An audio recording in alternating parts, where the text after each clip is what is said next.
मित्रांनो, समजा तुम्ही गाडीने रात्री कुठेतरी जात आहे. जाताना तुम्हाला एक मुलगी लिफ्ट मागते.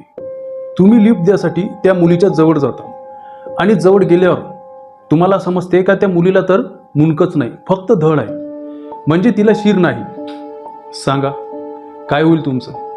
मला माहीत आहे तुम्ही स्वप्नात पण असा विचार करणार नाही, मी पण नाही करू शकत. पण मित्रांनो, अशी एक घटना घडली आहे. आपल्या मित्राचं लग्न लावून जेव्हा दोन मित्र नाशिकवरून मुंबईला जात होते तेव्हा त्यांच्यासोबत ही घटना घडली. नेमकं त्या ठिकाणी असं काय होतं हेच आपण या व्हिडिओमध्ये पाहणार आहोत. पण त्याच्या अगोदर मित्रांनो, तुम्ही पहिल्यांदाच माझ्या चॅनलवर आले असाल तर अगोदर माझ्या चॅनलला सबस्क्राईब करा, कारण मी असेच हॉरर व्हिडिओ या चॅनलवर घेऊन येत असतो. आणि हो, हा व्हिडिओ तुम्ही इयरफोन लावूनच बघा. चला तर मग मित्रांनो, आपण या व्हिडिओला सुरुवात.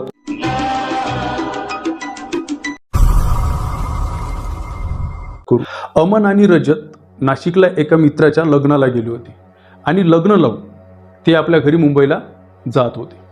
लग्नावरून जेव्हा ते निघाले तेव्हा त्यांना थोडा उशीर झाला होता.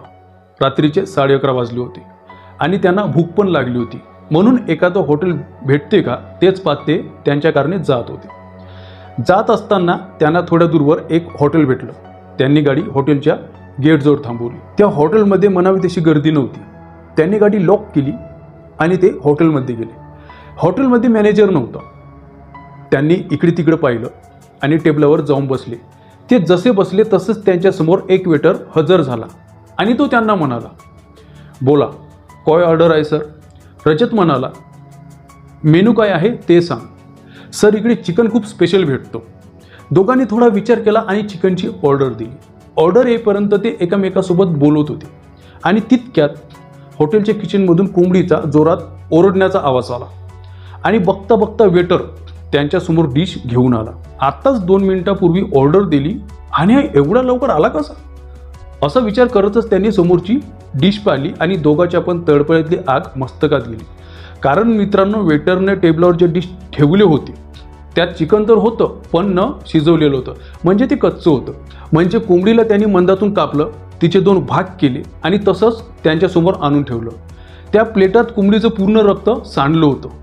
ते पाहून दोघे एका झटक्यात उठले आणि त्या डिशला हाताने उडवत त्या वेटरवर ओरडले, अरे मूर्खा, हे काय आहे?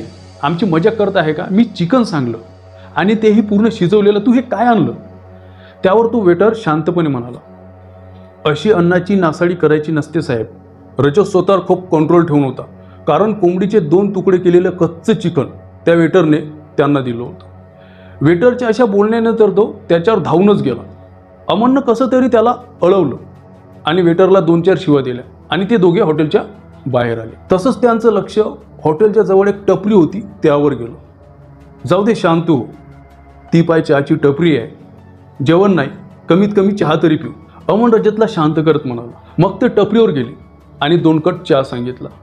चहा बनवता बनवता टपरीवरचा माणूस त्यांना म्हणाला, साहब, आपने वो खाना फेक के अच्छा नहीं किया. असं म्हटल्यावर त्याच्याकडे दोघेही पाहायला लागली. रजतला अगोदरच राग येऊन होता आणि तो त्याला रागातच म्हणाला, वो क्या खाना था? त्याला आम्ही शिजवलेलं चिकन आणायला सांगितलं, पण त्याने तर तसंच कच्चं आणून दिलं. मग फेकू नाही तर काय करू? अरे साहब, यहाँ पे ऐसा ही मिलता है, लगता है आप नए हो, पहले कभी देखा नहीं आप लोगों को. अमन म्हणाला, हाँ हम वैसे नए हैं, नासिक से मुंबई जा रहे हैं, बीच में बहुत जोरों की भूख लगी तो सोचा कुछ खा पी कर फिर निकलते, और फिर ये हॉटेल दिखा हमें. यावर तो माणूस त्यांना चहा देत शांतपणे म्हणाला, साहब, यहाँ से आगे ज़रा संभाल के जाइएगा, ये दिगाड़ी रोड इलाका है, इधर का सबसे भूतिया इलाका, यहाँ कोई भी आता है वो घर वापस नहीं जा पाता. रजतला तर अगोदरच राग येऊन होता आणि आता ह्या चहावाल्याच्या बोलण्यावरून तर तो अजूनच भडकला. आपको क्या तकलीफ है भाई साहब? पहले तो वेटर हमें जिंदा मुर्गी खिलाता है और अब तुम यहाँ हमें भूतिया जगह बता के पागल बना रहे हो. अमननं पुन्हा रजतला शांत केलं. दोघांनीही आपला चहा खतम केला आणि मुंबईला जायला निघाले. रजतने गाडी स्टार्ट केली. दोघे पुन्हा आपल्या प्रवासाला लागले. गाडी 70-80च्या स्पीडने चालत होती. रात्रीचे 12 वाजले होते. रस्त्यावर सगळीकडे अंधार होता. त्यांची गाडी सोडली तर रस्त्यावर दुसरी कोणतीच गाडी नव्हती. रस्त्याच्या बाजूला जंगल होतं आणि त्यातून जंगली प्राण्याचे आवाज येत होते. रजतनं गाण्याचा आवाज वाढवला. थोडं पुढे गेल्यावर बाजूच्या सीटवर बसलेल्या अमनला समोर रस्त्यावरून कुणीतरी येताना दिसलं. त्यानं जरा निरखून पाहिलं तर ती एक बाई होती. पांढऱ्या रंगाची साडी आणि डोक्यावरून पदर घेऊन ती भरभर चालत त्यांच्या गाडीच्या समोरून जात होती. ते दृश्य थोडं मन विचलित करणार होतं. अमनच्या मनात थोडी शंका आली. ही बाई इतक्या रात्री एवढ्या सामसूम रस्त्यावर, जाऊ दे असेल कोणीतरी असं म्हणून त्याने तिच्याकडे काही जास्त लक्ष दिलं नाही. पण थोड्या वेळाने पुन्हा तेच घडलं. गाडीच्या उजेडात पुन्हा कोणती तरी बाई येताना अमनला दिसली. ह्यावेळी मात्र अमन जरा सावरून बसला आणि त्यानं रजतला गाडी स्लो करायला सांगितली. गाडी जशी स्लो झाली तसं अमननं पुन्हा तिच्याकडे पाहिलं तर तीच बाई होती. पांढरी साडी, डोक्यावरून पदर घेतलेली.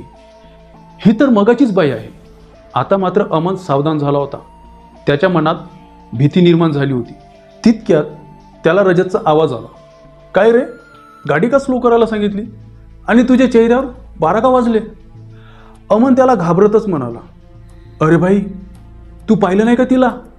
ती बाई मगाशी पण दिसली आणि आता पण मला तीच बाई दिसली. मला काहीतरी गडबड वाटतं यार. रजत हसतच म्हणाला, अरे भाई, इकडे ना कोणी बाई आहे ना कोणी माणूस. तुला कुठून दिसली बाई? काय त्या भयाने तुझ्या चहामध्ये दारू टाकली का? मी मगापासून गाडी चालवत आहो आणि माझं लक्ष तुझ्यापेक्षा जास्त आहे रस्त्यावर. मला तर कोणीच दिसलं नाही. त्या दोघांचं बोलणं चालूच होतं. बाहेर खूप वाराधून सुटली होती. जंगलामधून प्राण्याचे आवाज येत होते. काही वेळ सगळं शांत होतं. पण अचानक एक बाई गाडीला हात दाखवत लिफ्ट मागताना दिसली. पण ह्यावेळी ती रजतला सुद्धा दिसली. एवढ्या रात्री एवढ्या सामसूम रस्त्यावर कोण आहे? चल बरं, तिला काय पाहिजे ते विचारू, रजत आपल्या धुंदीत म्हणाला. पण अमन त्याचं बोलणं थांबवत म्हणाला, नाही रजत, गाडी अजिबात थांबवू नको. डायरेक्ट आपल्या घरी चाल. ती बाई मला काही ठीक नाही वाटत. पण रजत काही त्याचं ऐकत नव्हता. बघू तर दे कोण आहे आणि आपण गाडीतून उतरायचं नाही, चालता चालता विचारू असं म्हणून रजतनं गाडी स्लो केली. जशी गाडी तिच्या जवळ आली त्यांना ती स्पष्ट दिसायला लागली. तिने डोक्यावरून पदर घेतला होता. अमन घामाने पूर्ण ओला झाला होता, कारण ही तीच बाई होती जी मगा त्याला 2 वेळा दिसली होती. अमननं गाडीची काच खाली केली आणि रजत गाडी थांबून तिला म्हणाला, कुठं जायचं आहे तुम्हाला? आमची काही मदत पाहिजे का? रजत तेवढं बोलतच होता की अचानक वाऱ्याची एक मोठी झुडूक आली आणि तिने जो पदर डोक्यावर घेतला होता तो खाली पडला. आणि तिला पाहताच दोघांच्या पण चेहऱ्यावरचे हावभाव एका क्षणात बदलले. कारण त्या बाईचं फक्त धडच होतं, म्हणजे तिला मुंडकं नव्हतं. भीती काय असते हे त्यांना आता समजलं होतं. तिला तसं पाहताच दोघांच्या पण तोंडातून एक भयंकर किंचाळी निघाली. अमन तर जोरात रजतवरच ओरडला, गाडी काढ रजत, गाडी काढ. रजतने एका झटक्यात गाडीची स्पीड वाढवली. अमनने लवकरात लवकर गाडीची काच लावली. दोघे पण थरथर कापत होते. आपल्याला इकडून यायलाच नव्हतं पाहिजे होतं. रजत तर काही बोलायच्या मनस्थितीतच नव्हता. घाबरतच त्याने पुढच्या आरशात पाहिलं, पण पाठीमागे कोणीच नव्हतं. पूर्ण रस्ता सामसूम होता. तरी खात्री करून घ्यासाठी त्याने अमनला मिररमध्ये न बघता गाडीच्या मागच्या काचेतून पाहायला सांगितलं. अमननं मागे पाहिले आणि त्याचे 10 गेले आणि 5 राहिले. कारण पाठीमागून ती शीर नसलेली बाई त्यांच्या गाडीच्या मागे धावत होती. तिच्या धावण्याचा वेग इतका होता की कोणत्याही क्षणी ती त्यांच्या गाडीपर्यंत पोहोचू शकत होती. रजत, गाडी पळव, अजून फास्ट, अमन मोठ्याने ओरडत रजतला सांगू लागला. गाडीची स्पीड 100च्या पार झाली होती. पण त्या पळणाऱ्या बाईचा वेग वाऱ्याच्या वेगापेक्षा कमी नव्हता. जगण्याच्या सर्व आशा संपल्या होत्या. रजतनं गाडीचा वेग अजून वाढवला. काही वेळाने पाठीमागून त्या बाईचे पाठलाग थांबले. अमननं पुन्हा मागे पाहिले, पण आता पाठीमागे कोणीच नव्हतं. दोघांनाही आता थोडं बरं वाटायला लागलं. त्यांच्यासोबत जे घडलं होतं त्या प्रकारामुळे दोघेही पूर्ण घाबरले होते.